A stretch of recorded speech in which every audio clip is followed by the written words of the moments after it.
Well, I'm here at the Wesley Bolin Memorial Plaza.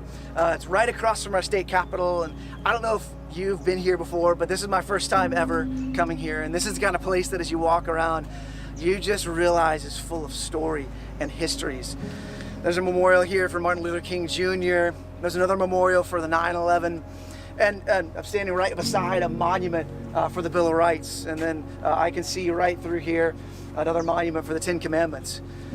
This is the kind of place that honors and remembers and recognizes those men and women who have paid the ultimate sacrifice for the freedoms that we all enjoy.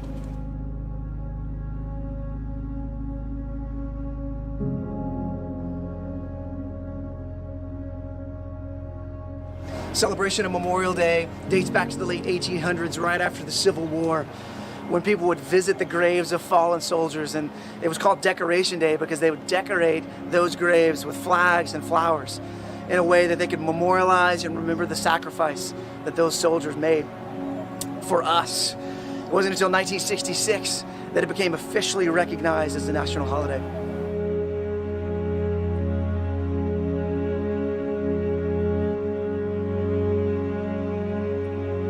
But this Memorial Day feels different.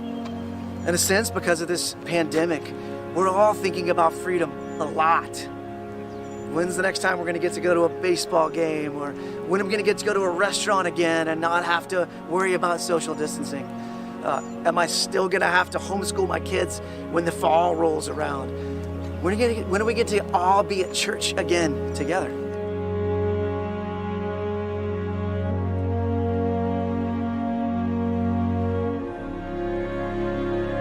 It seems like this Memorial Day, more than any other, is a sobering reminder of the immense gratitude that we have for the freedoms that we all love. And it's because of the sacrifice of our nation's greatest heroes and their families.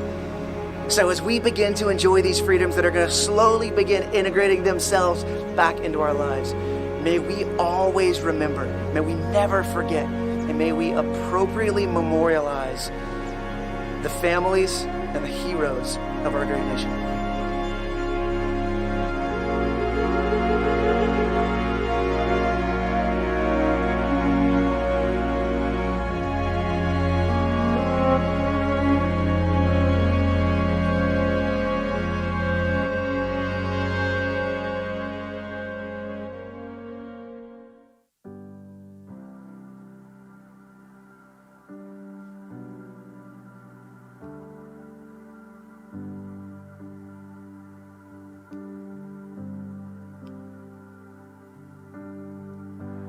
Lord bless you and keep you, make his face shine upon and be gracious to you.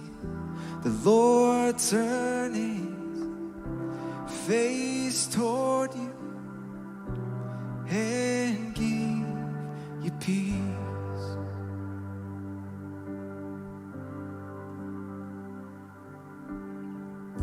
The Lord bless you and keep you, make his face shine upon and be gracious to you. The Lord turn his face toward you and give you peace.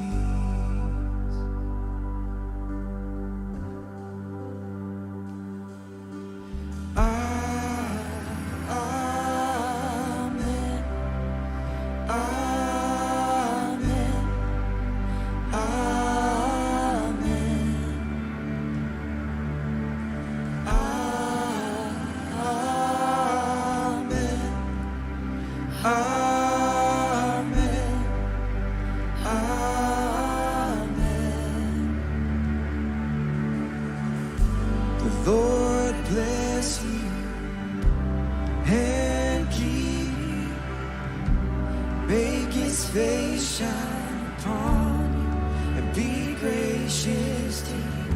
The Lord turn his face toward you and give you peace.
generations, and your family, and your children, and their children, and their children. May his favor be upon you and 1,000 generations, and your family, and your children, and their children, and their children. May his favor be upon you and 1,000 generations, and your family, and your children, and their children, and their children. May his favor be upon you and 1,000 generations, and your family, and your children, and your children, and their children.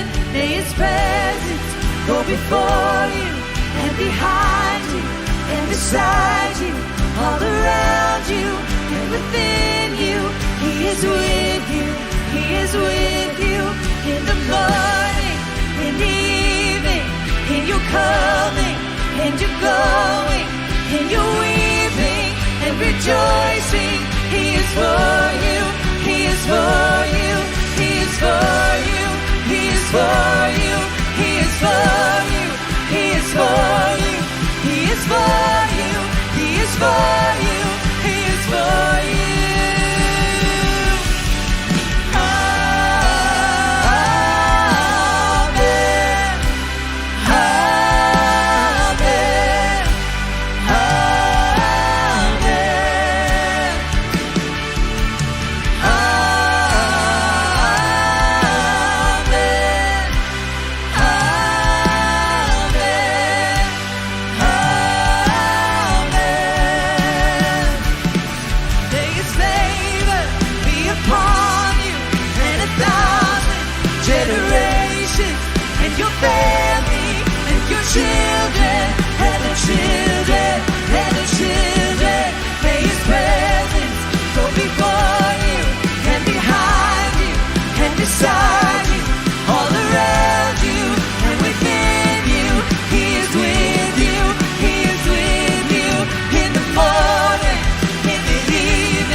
That's a blessing to you and your families today, especially our Gold Star families out there on this Memorial Day weekend. We are so grateful from the bottom of our hearts, so grateful for you and your sacrifice and your loved one's sacrifice for us and our freedom, the freedom to rejoice and lift up praise to our God, even in this digital season. To join together, we have that freedom because of your sacrifice. So thank you today. Now, if you're joining us for the very first time or a first time in a long time, thanks for being with us. And to all of you, do me a favor, do us a favor, and just drop a share. You never know who's watching your feed, scrolling through your feed, and needs to hear the word that God is for them. He's for them, he's with them, and there's nothing that he can't do. Let's sing that today. There's nothing our God can't do. Just one word, you calm the storm that surrounds me. And just one word, the darkness has to retreat. And just one touch, I feel the presence of heaven. And just one touch, my eyes are open to see, my heart can't help but believe. There's nothing that a God can't do. There's not a mountain that he can't move. Oh, praise the name that makes a way. There's nothing that our God can't do. Just one word, heal what's broken inside me. And just one word, and you revive every dream. And just one touch, I feel the power of heaven. And just one touch, my eyes are open to see. My heart can't help but believe. There's nothing that our God can't do. There's not a mountain that He can't move. Oh, praise the name that makes a way. There's nothing that our God can't do. There's nothing that our God can't do. There's not a prison wall He can't break through. Oh, praise the name that makes a way. There's nothing that our God can't do.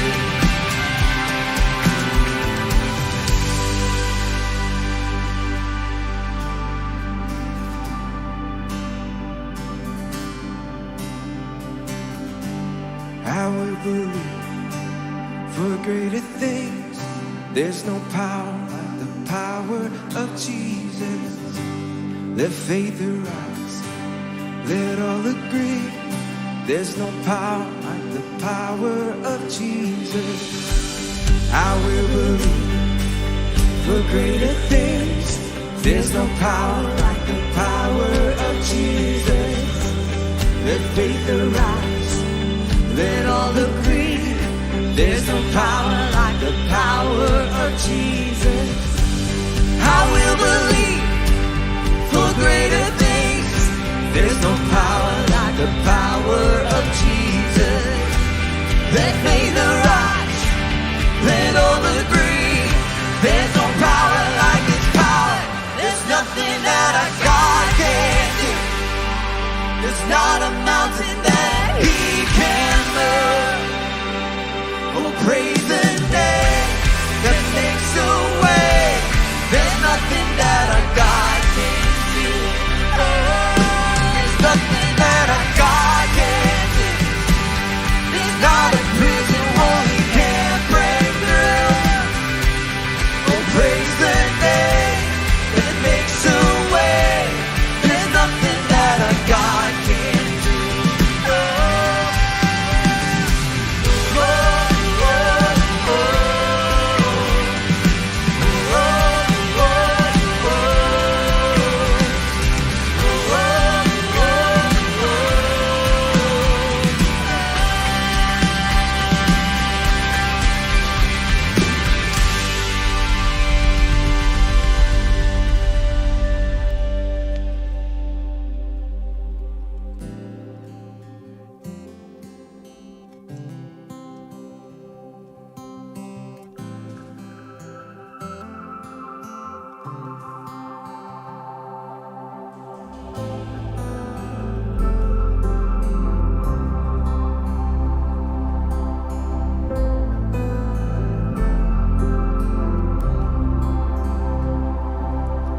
Before He spoke creation, the God of heaven knew our names. And formed in His reflection, we are His glory on display. And His heart is good, He is always kind. With the cross He proved He is on our side. We are the sons, we are the daughters of God. No matter where we go, we're close to the Father's heart. And though we stumble, He will not let us fall. We are the Lord's and He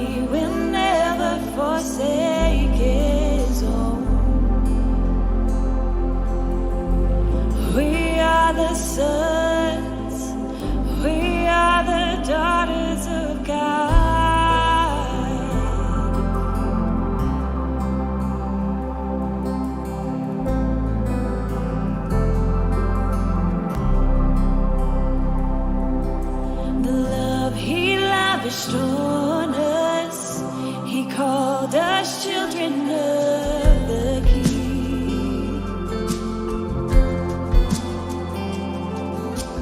In His loving kindness, He chose the lonely and the weak.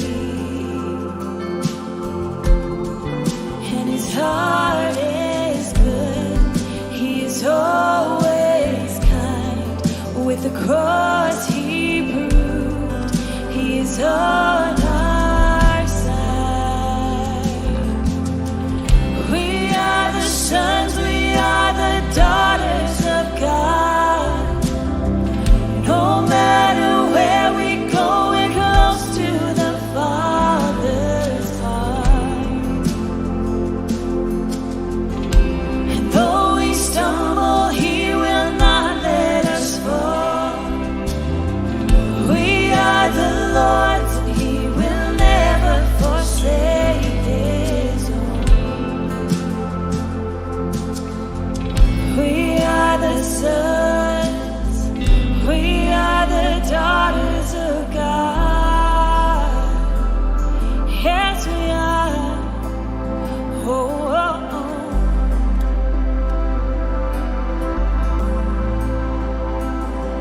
So when the lies speak louder than the truth, remind me that I belong to You.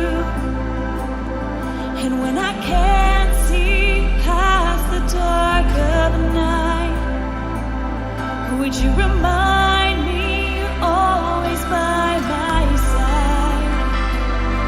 So when the lies speak louder than the truth, remind me that I belong to You. And when I can't see past the dark of night, would You remind me You're always by my side? You're by my side. We are the sons, we are the daughters of God. No matter where we go, we're close to the Father's heart.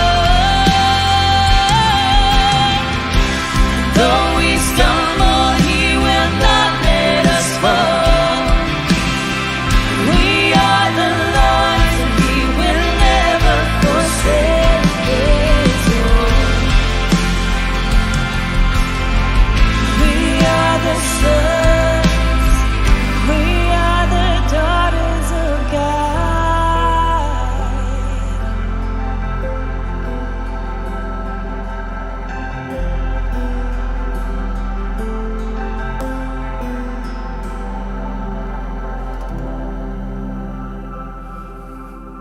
Hello, friends. It is so good to be with you right now in this moment. I long for the day that we all get to be together again in this room together, but I'm so grateful that even right now, whether you're watching this on your phone or on a computer or you're sitting on the couch watching this on the TV, we're sharing this moment together and we're here together today. So thank you so much for being here. I want to recognize, I actually want to celebrate a specific group of people right now who deserve to be celebrated. If you are a mom or a dad or a parent or guardian who has been unexpectedly homeschooling your kids for the last 8 to 12 weeks, I want you to stand up and take a bow. We're actually going to celebrate you right now. Because it is now officially summer and you have done it. So good for you. I know your kids were excited to be done, but I know that you were excited to be done. And I know this has been hard and this has been challenging, but you have done it. As a next generation pastor here at Mission, I'm so excited of what we've been able to continue to do for the next generation, for kids and teenagers throughout this quarantine season. And I'm so proud of our staff and our volunteers and our leaders who've continued to lean into your kids and invest in them in significant ways. You know, every single week we continue to push out new content for families to watch together, for kids to engage with. And we literally have hundreds of volunteers who have been on Zoom calls and other ways to continue to connect with hundreds of kids, small groups. And so as we enter into the summer, where it's a great time to take a break and to be refreshed, I want to encourage you and encourage your kids to continue to lean into these relationships. And let's just trust God to see what he's going to do in this season. Well, actually, there's two things I'm really excited about that actually launched this week that I think you're going to be very excited about as well. This week, Nick Asolis, who's on staff with me, myself, we recorded a podcast, an episode on the Thriving Life podcast, and it's all themed around technology and kids. And so if you have kids at home and they have access to a phone or to a tablet or to online streaming services, this episode is for you, because as parents, we have to learn to navigate this technology to make sure that we do the best we can to protect our kids from the scary things that are online. But also we need to learn to navigate the conversations that we need to have with our kids as they inevitably bump up against the scary things online. And we unpack that on this episode, and we actually unpack a framework of keeping your kids safe online that most parents have never considered before. So be sure to check that out. And number two, this is also something we're really excited about. This is something we've been working on for months and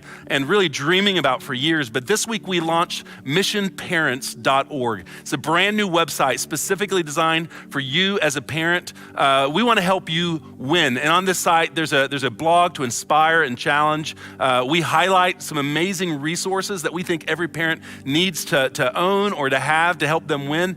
And we have tons of resources that you can download that will help you be a better parent. So be sure to check out missionparents.org. All that information is right there for you. Well, again, we're going to continue to worship. We're going to worship through giving. And I just want to say that I am so proud to be at a church that invests in the next generation the way that this church does, the way that our leaders think about the next generation. And I want to thank you as a church that invest financially into what we do for the next generation here. So as we worship through our giving, I just want to thank you for that as we continue to invest that way. Before we do that, I want to pray for you and your family. Father, we love you. We thank you so much for who you are. We thank you for the opportunity to gather together and to worship and to pray and to pay attention to what you're doing and what you're speaking to us. And Lord, as we move into this summer where so many of us are frazzled and tired and anxious, Lord, I pray that this would be a season where you fill us up. And Lord, I pray that you fill us up with your peace and with joy and with excitement for what you want to continue to do in us and through us and in our community. And so, Father, we're so grateful for what you want to continue to do in these things. Lord, we give you this time, we give you this service. In Jesus' name I pray, amen. The Lord bless you and keep you, make his face shine upon you and be gracious to you. The Lord turn his face toward you and give you peace.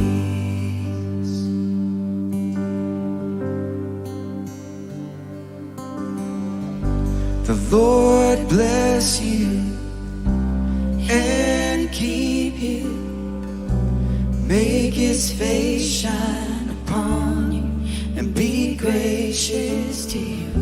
The Lord turn his face toward you and give you peace.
Well, over the last several weeks, as the world around us has been talking about and strategizing about rebooting life organizationally and rebooting life culturally and rebooting life economically, we've been focused on what it looks like to reboot life personally. And one of the things we said the very first week as we're talking about the things that need to be recovered or the things we need to recover from is specifically that not everything that can be recovered should be recovered. And in the first week, I gave you this framework that I've sort of been working through and we've been utilizing organizationally here. And it was just to kind of give us an idea of the fact that there were things that happened that were going on in our lives before the COVID-19 season that were positive and negative, and things that in the COVID season that have been positive and things that have been negative. And we've been focused specifically on the things that we need to leave behind from the previous season that have sort of been illuminated in this season, and the things that need to be carried forward, the things that we've discovered in this season that are things that we thought, oh gosh, that's something I didn't recognize about my life that it was missing, or something that I didn't recognize about my life that was broken. That's something that needs to be carried forward. And today I want to talk about something that I see an opportunity for us to carry forward. It's a powerful dynamic in our culture, and it's a powerful dynamic in our lives, in our families, and in our local community. Before we get to that though, I want to start with an observation. Isn't it interesting the amount of national unity we've experienced in this season, unlike we've experienced in a really, really long time? In fact, I would say it's been probably since 9/11 in 2001, since we've seen the sort of unity that we've seen in this season. Now, to be sure, there's still a divide, but even on Capitol Hill, a $4 trillion bill was unanimously passed for the sake of rebooting our economy or investing in our economy. Now, I know there was one dissenter, but he's crazy. But the reality is we sort of all joined together to do something, all of our politicians to do something for the betterment, or even for probably the safety and the recovering of our national economy. And it's also interesting that we've joined together, not just nationally, but personally. We've joined together as a society to do things that are uncomfortable, things that are unnatural for us, things that are certainly inconvenient, even I would say in some instances irritating. We've joined together to do a bunch of things for the sake of our society, for our society as a whole. We've even done things that are frightening, which reminds me, this last week, my wife and I were walking into a furniture store because we're doing a project, and I had to laugh as I looked at myself in the window because I thought, this is frightening. Like, when else in history can I walk into a store looking like this and somebody not call 911 or press a panic button or escort me out of the store? I mean, it's just so interesting, all the things we've been doing in our society. But here's my question. My question is, what is it? What do you think it is specifically that's unified us? What specifically has brought this sort of unity to our society and to our culture? In some cases, to our political leaders who are, sort of almost hopelessly divided. What is it specifically that's unified? Is it a common goal?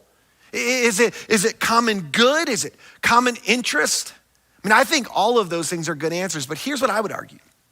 I would argue that the thing that's unified us is an unseen common enemy. When you think about it, when you boil it all the way down, the truth is it's the unseen common enemy of this virus that has sort of rallied us. It's unified us. It brought us together to fight against something, and that's because things that are common enemies have a way of unifying us. I mean, for a brief moment, think about the miracle of this. For a brief moment, the primary enemy of the left was not the right, and the primary enemy of the right was not the left. Here's why. It's a powerful principle. A common enemy has a way of bringing people together. Now, we experience this every year in early February. As we all turn on our TVs to watch the Super Bowl, every single year, we all decide, we agree together to join together and cheer for the exact same team. Some of you are thinking, we do? We all join together? Yes, every year we join together and we decide we're all gonna cheer against whoever is playing the Patriots. Am I not true? Is that not true? I mean, we have to all agree on that. We just decide whoever's playing the Patriots Patriots in the Super Bowl, at least as of recent, we're cheering for that team. It's also interesting, though, maybe for the first time in history, some of us may actually decide to cheer for Tom Brady like we never have in history because he's no longer playing with the Patriots. But here's why I bring this up today. Here's the irony of this whole circumstance, this whole dynamic that we've experienced with this national unity, with this local unity, with this unity even within our church that we've experienced in this season. The irony is a more powerful, unseen common enemy preceded the COVID-19 virus for all of us. And in more subtle ways, this enemy was altering, in some cases ruling and dictating our lives in completely different ways. And Jesus actually addressed this very dynamic. He talked about this enemy. In fact, he talked about this enemy over and over. And I want to look at one of my favorite places where he addresses this enemy that we experience. If you have a Bible, I'd love for you to open to the Gospel of John. It's one of 4 accounts of Jesus' life. John chapter 10, we're going to begin in verse 1 in just a second. Let me give you a little bit of context for what we're going to read, these verses we're going to read together. Jesus has just healed a blind man. And this is going to sound absurd to you, but this is what actually happened. Jesus has healed a blind man and people start complaining. And it's the teachers and the leaders of the law, sort of the ones who are the most experts in the law. They are the ones who start complaining, and they're the ones who sort of start criticizing Jesus publicly. And here's why. Because he violated one of the laws, one of their religious laws, because it was the Sabbath. And healing someone, in their minds, constituted work. And so Jesus has violated the Sabbath, even though he's healed someone, which sounds absurd, but to them, it was a big deal. So Jesus takes the time to talk to them about their spiritual blindness and how you're so focused on this law and the letter of the law that you've missed the spirit of the law. You've missed it altogether. And they don't really understand. So he decides he's going to use a metaphor. Now, he's going to use a metaphor that is not one that is common in our culture, but it was incredibly common in their culture. In fact, they would have needed no context or understanding to understand this metaphor. But Jesus is going to talk about a sheep pen, which actually in ancient Palestine was called a sheepfold. And a sheepfold would look like this. And the reason this is important because a sheepfold had one way in and one way out. And it had these high walls on it. And this is one that's sort of broken down and it sort of obviously has been eroded, but you can see how they would build up these walls and these sheep pens so that wolves and other animals couldn't get in to get the sheep. It was sort of a safe haven for these sheep, and they would build them around different areas where they would take their sheep to graze. Here's a reconstruction of a modern one that you could go visit. This is somewhere in the Middle East, but this is what the idea of it was. And the important thing to note is that all of these sheep pens typically had one way in and they had one way out.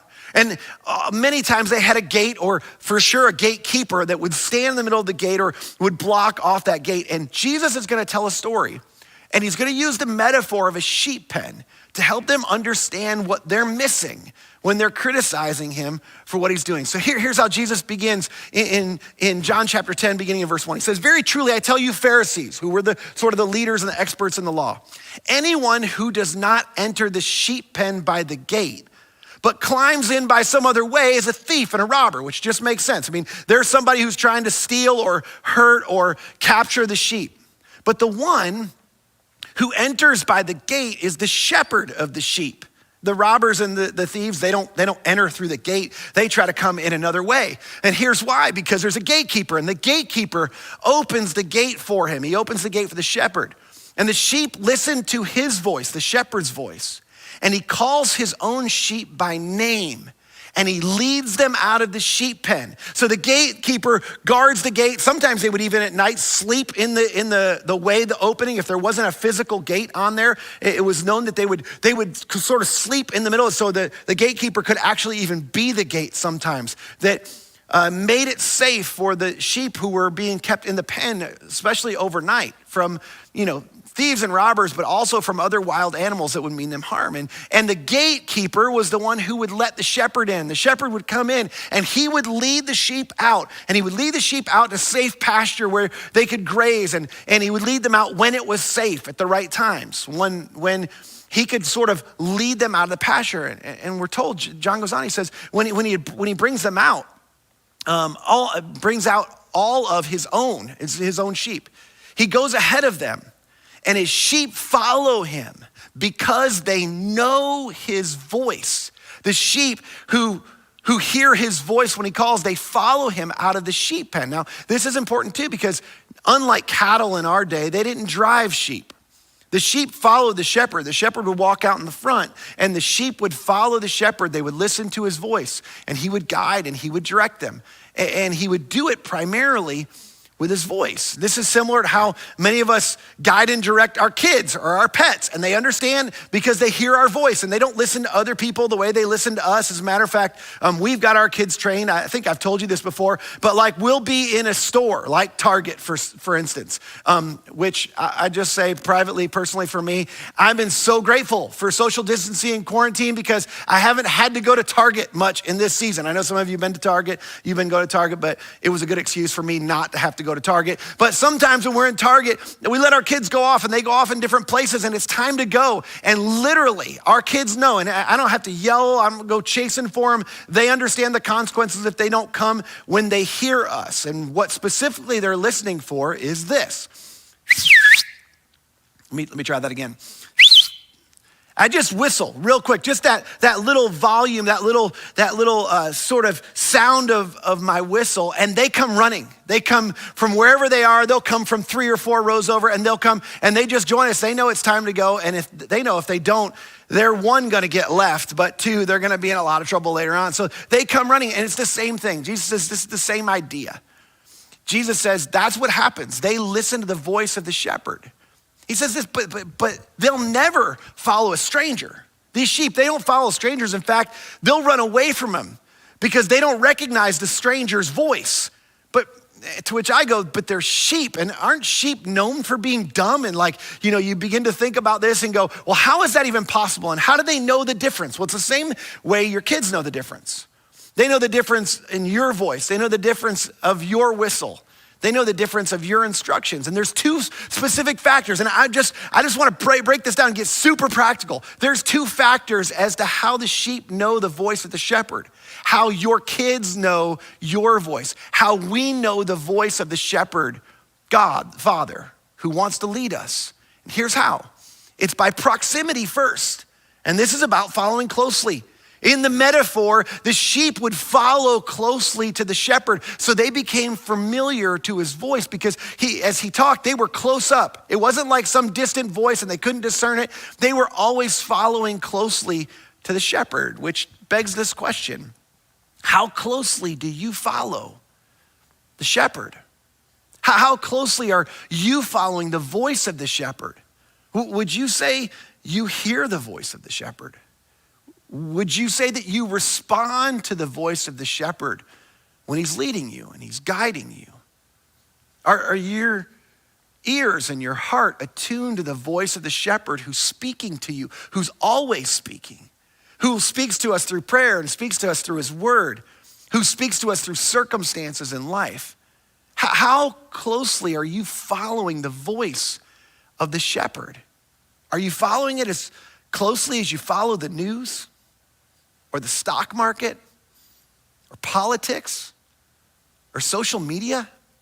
See, one of the reasons the sheep could recognize the voice of the shepherd is because they followed closely along with the shepherd. The second is frequency. They not only followed closely, they listened regularly. They listened often. This is the question. How frequently are you listening to the voice of the shepherd? I'll ask it again this way. Are you listening as frequently as you listen to the news? As you listen to the news of the stock market and to politicians, to social media? I mean, what are the voices you're listening to on a regular basis? What are the voices you listen to the most? What are the voices that you follow most closely and you listen to most regularly? Those are the voices that are leading you through life. See, here's the problem. The problem is that some of us have become too familiar with some of these voices. We've spent too much time around these voices. We've spent too much time around voices that Jesus would have described as a stranger's voice, a thief's voice, and a robber's voice. And that's why they sound familiar to us, is because we've been listening to these voices too long. I think there's two voices in this season that we've been tempted to listen to too much. One is the voice of worry, and I hear this all the time, and this is no judgment, but the voice of worry says, hey, nothing is certain. You need to be afraid of everything. You need to, have a backup to a backup to a backup for your plans. There's nothing that's certain out there. To which some of you go, no, that's just good planning, that's prudence. Jesus might say, but that's not what my voice says. My voice says there are things you can depend on. There are things that are certain in life. There's a love that is certain. There's a provision that is certain. There's a presence that is certain. And the voices of worry that come into our heads, they try to get us focused, hyper-focused on things that are sort of out of our control. As a matter of fact, it's a result of an anxiety to things that are beyond our control. Anytime there's things that are beyond our control, we begin to worry about those things. We're worried in this season about recovering health physically as a nation. We're worried about recovering our businesses or in our jobs professionally. We're worried about recovering fiscally or financially, personally. Some of us are worried about recovering in certain relational contexts, certainly economically. But here's the thing. In this season, there's so much content for the enemy or the thieves or the robbers, the stranger's voice to begin to speak into our minds and speak into our ears. Now, I just want to relieve you. I'm not talking about things that are legitimate cause for concern. I'm talking about things that are uncertain, that are beyond our control. You see, some of us tend to have an obsession with the uncertain. It's not things that are actually happening to us. I'm not talking about things that are actually causing crisis. I'm talking about the what ifs out there. Here's my question for you. How often do you give voice? How often do you talk out loud about the what ifs that are in your head? How often do you actually say, well, what if this? Or what if that happens? Or what if this is a result of that?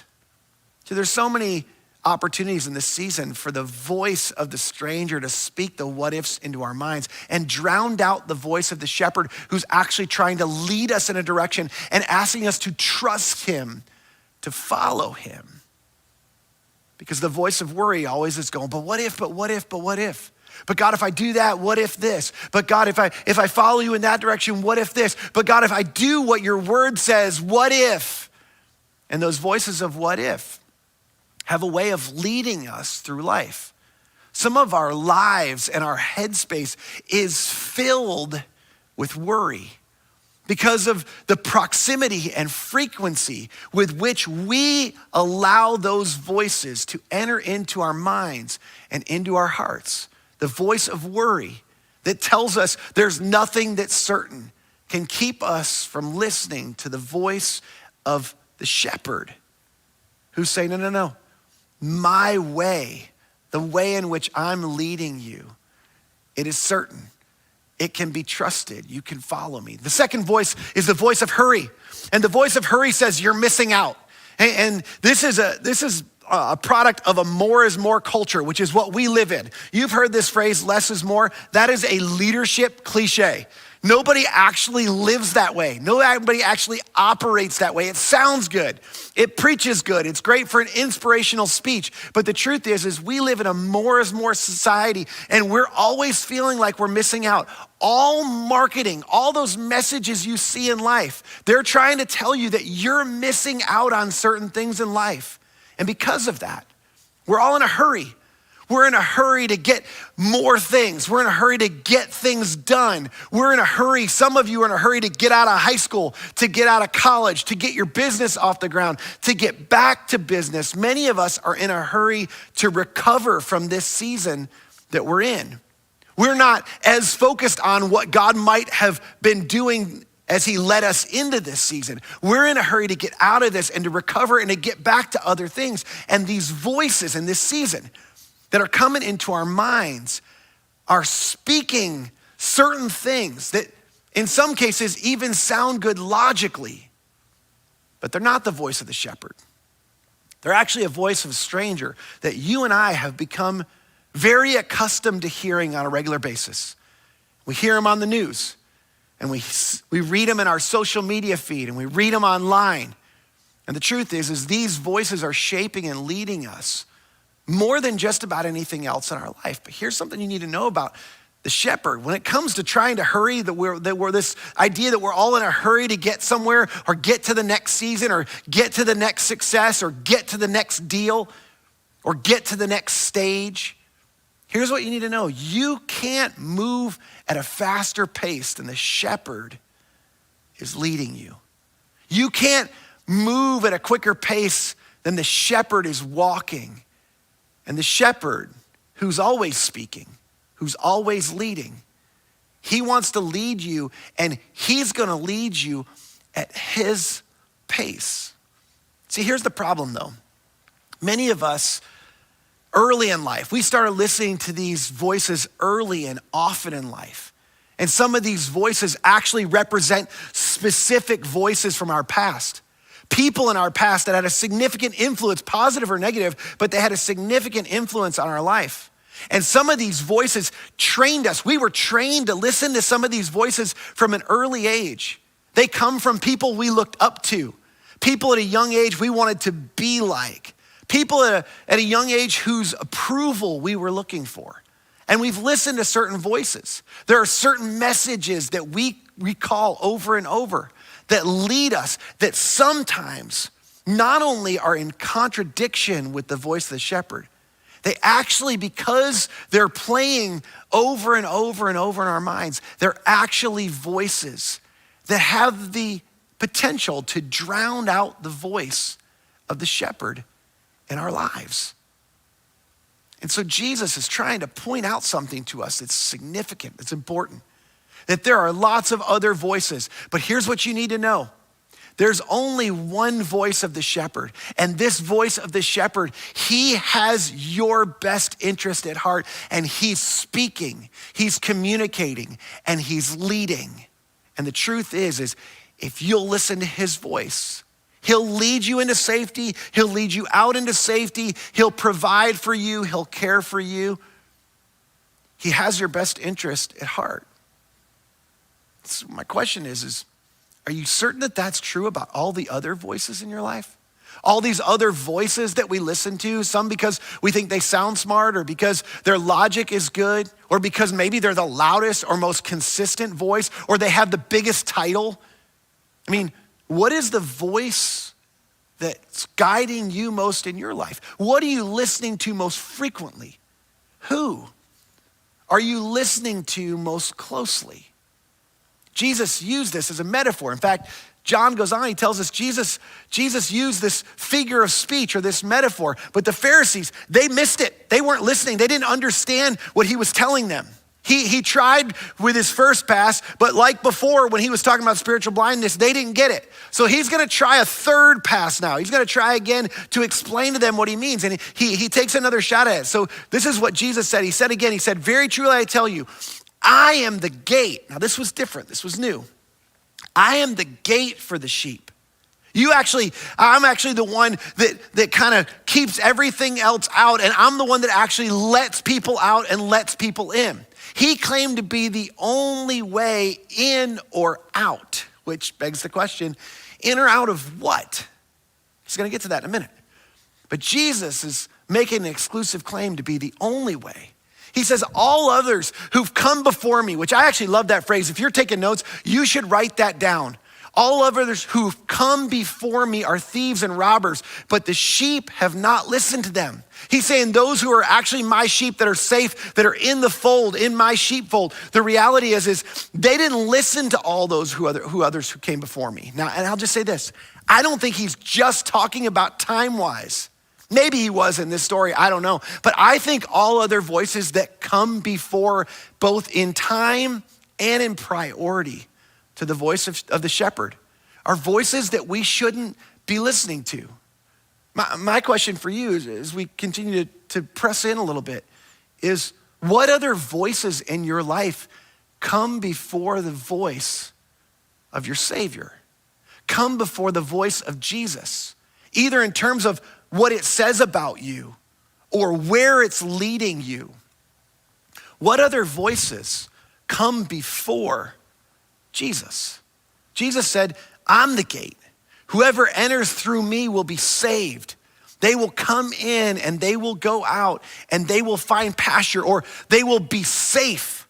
Jesus is saying, look, if you want to be safe, if you want to find the best, if you don't want to have to worry, if you don't want to have to be in a hurry, and know that there's someone looking out for you, there's someone leading you that has your best interest at heart, and they're planning to lead you in and out of all circumstances of life and lead you to pasture, which represents goodness, things of blessing, things that are bountiful. That's what this represents. I mean, if you want to be able to trust that, here's what you need to know. There's a voice that's leading you. And Jesus said, I'm the only way, I'm the only gate for you to be able to experience that. I'm the only one who can rescue you and free you from the voices of worry and the voices of hurry. The voices that in this season are taking advantage of the circumstances and are filling your minds and filling your hearts with messages that are potentially leading you out into danger, out into the open, away from the sheepfold, away from the voice of the shepherd. Then Jesus, in one of my favorite verses in all the scriptures, he sort of sums up what he's saying.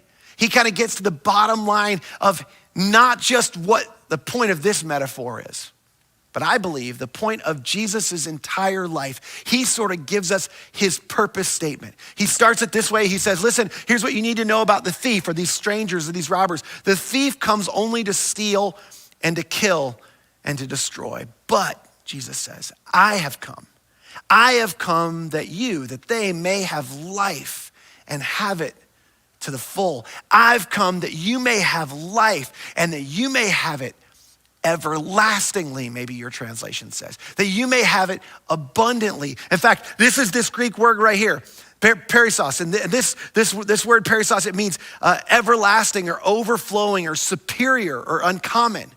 Jesus said, here's the deal. I'm the gate, and here's where I'm gonna lead you. Here's why I've come. I've come so that you can have an everlasting life, a life nobody can ever take away from you, a life that's overflowing, that's not overflowing like it's too full, it's overflowing with blessing, a life that's superior, a life that's uncommon to what other people are experiencing. The thief, he's come for a different reason. He came to steal and to kill and to destroy. I came that you could have an overflowing, thriving life. This is Jesus' claim. I'm the only way. I'm the only way to enter into this type of fullness of life. This is the point of the gate.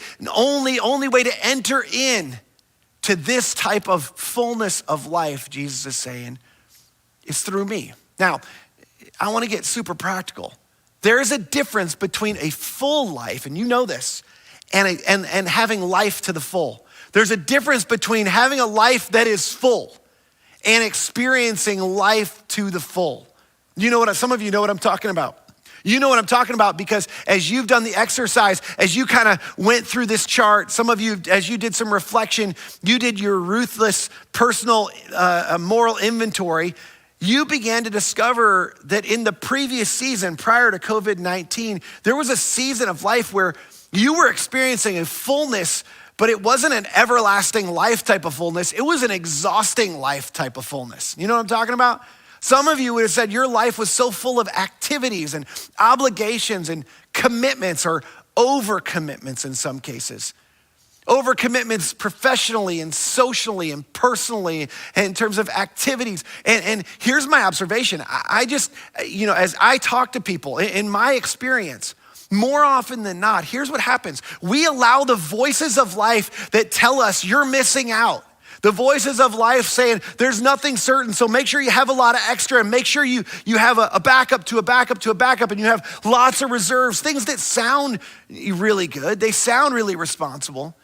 But they're things that are really driven by the voices of worry and the voices of hurry. They cause us to fill up our lives with stuff upon stuff that is in reality a tragic substitute for the fullness of life that Jesus offers us. filling up our life with stuff and extra and reserves doesn't actually lead us to a fullness of life, specifically the fullness of life that Jesus was talking about. The kind of full life that we were experiencing prior to COVID-19, some of you, you know what you'd say? You'd say it was actually killing you. It was something that was really wrecking your life. It was stealing you of years. It was causing you to miss and sort of rob you of some of the years of your life, years of your kids' lives maybe as they're young, because of certain things, because of certain voices. Maybe they were echoing voices of the past, the voices of worry and hurry that are because of the uncertainty, because you were in such a hurry to get the next thing because you were afraid you were going to miss out. We're actually stealing life from you. It was actually killing you, not leading you towards a fullness of life. Here's what you need to know. The thief doesn't steal and kill and destroy all in one fell swoop. He rarely does that. It's usually, speaking of metaphors, it's like the death by 1,000 paper cuts. He's hopping the fence over and over and over of our lives, coming in and whispering lies into our ears, leading us astray, leading us out into danger, causing us to add and fill up our lives with things that don't actually bring us a fullness of life. I love the way Bob Goff talks about this. He says the enemy doesn't have to destroy us if he can distract us. Isn't it true that that's what often happens to us? That's what's often happened to us when it comes to the voice of the shepherd. The truth is we've been so busy, we've filled our lives so full that for some of us, prior to the COVID-19 season when everything stopped, we couldn't hear the voice of the shepherd. There was too much noise. There was too much busyness. We were in too much of a hurry. We were in too much of a worry about all the things around us and all the things that we had going on and all the plates that were spinning and worrying about dropping those that we didn't actually have time to hear the voice of the shepherd. Many of us couldn't resist the temptation to fill up our lives so full that God slowly began to be crowded out of our lives, out of our priorities, out of our budgets, out of our schedules. In this season, God got our attention, didn't he? How did he do it? I'll tell you. He eliminated the competition. Many of the things that were on our schedules, many of the commitments and overcommitments, they stopped.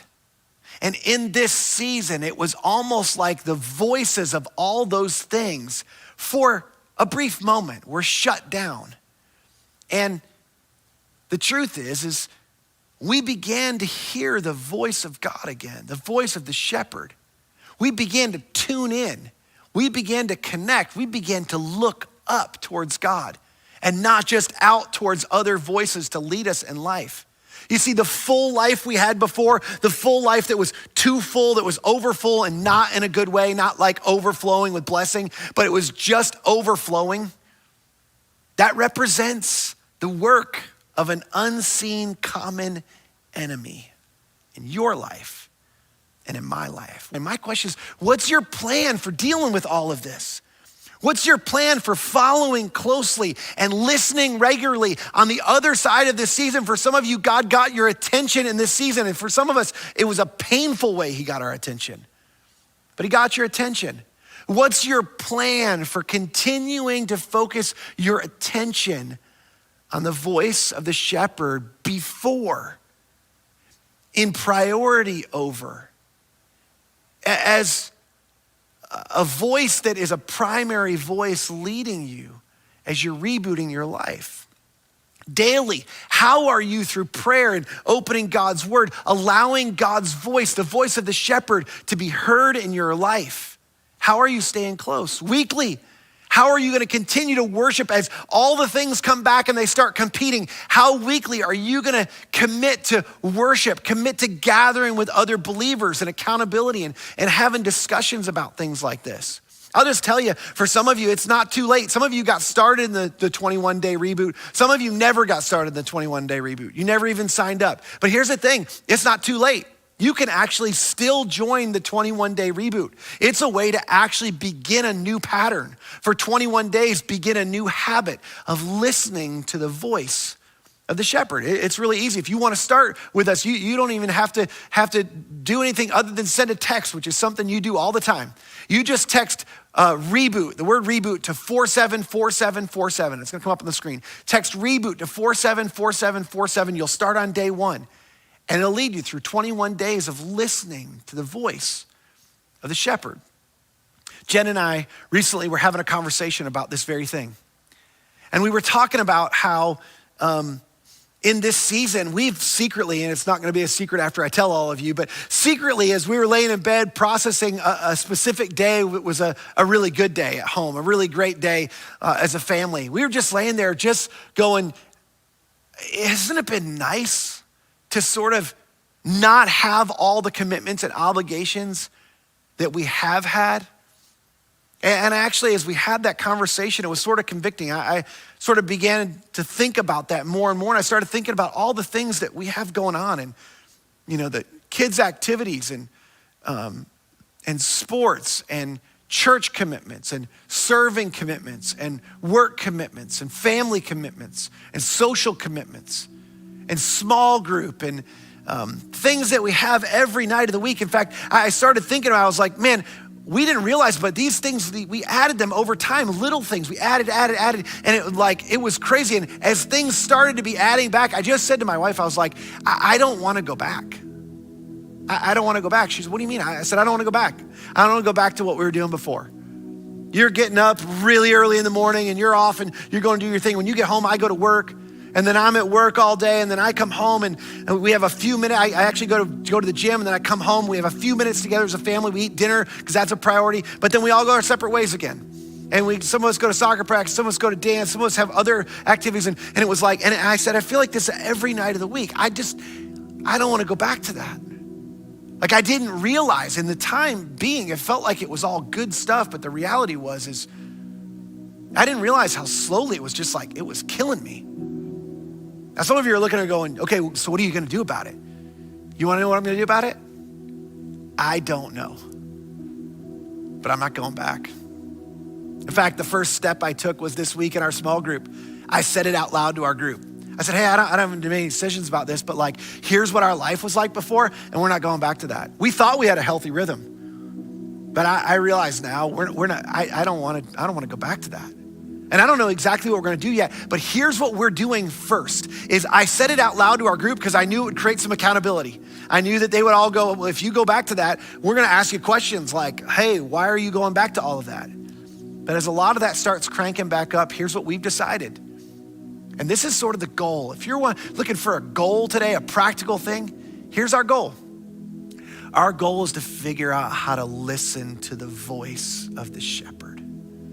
Some of those things are good. Some of those things are gonna lead us to the goodness God has for us. But in reality, some of those things are gonna lead us away. They're gonna lead us astray.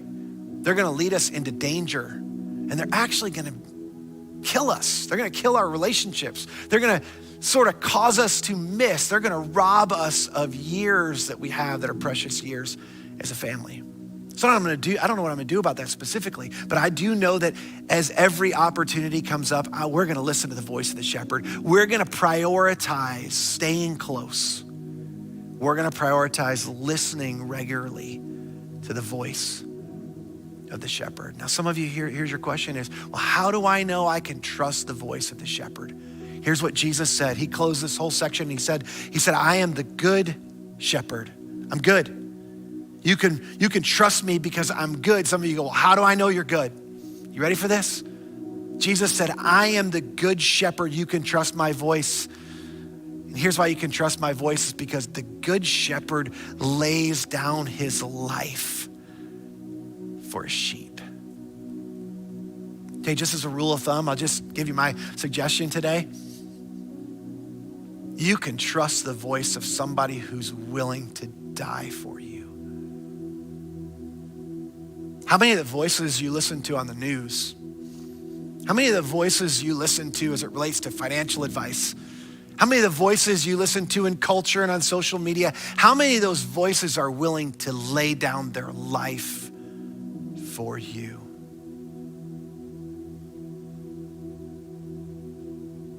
Probably not many. The shepherd said, here's how you can trust that I'm gonna lead you toward what is good for you. I've already proven it because I laid down my life for you. You can trust my voice. Stay close, listen regularly, and I will lead you to a fullness of life, not a full life, a fullness of life that is uncommon, but that is overwhelmingly satisfying, because that's what I've done. I've come to lead people to life to the full. Let me pray for you. God, today, may we be people who follow the voice of the shepherd, who pause each day to listen keenly to the voice of the shepherd, who are careful about the voices we're allowing to lead us through life. May we be a people who experience an uncommon, overflowing life that's a true fullness of life, because we were close enough, because we prioritize listening regularly enough to the voice of the shepherd who leads us to the best possible in life. I pray it in Jesus' name. Amen. Blessings on you. Thanks for being with us today. Have a great week. We'll see you next week.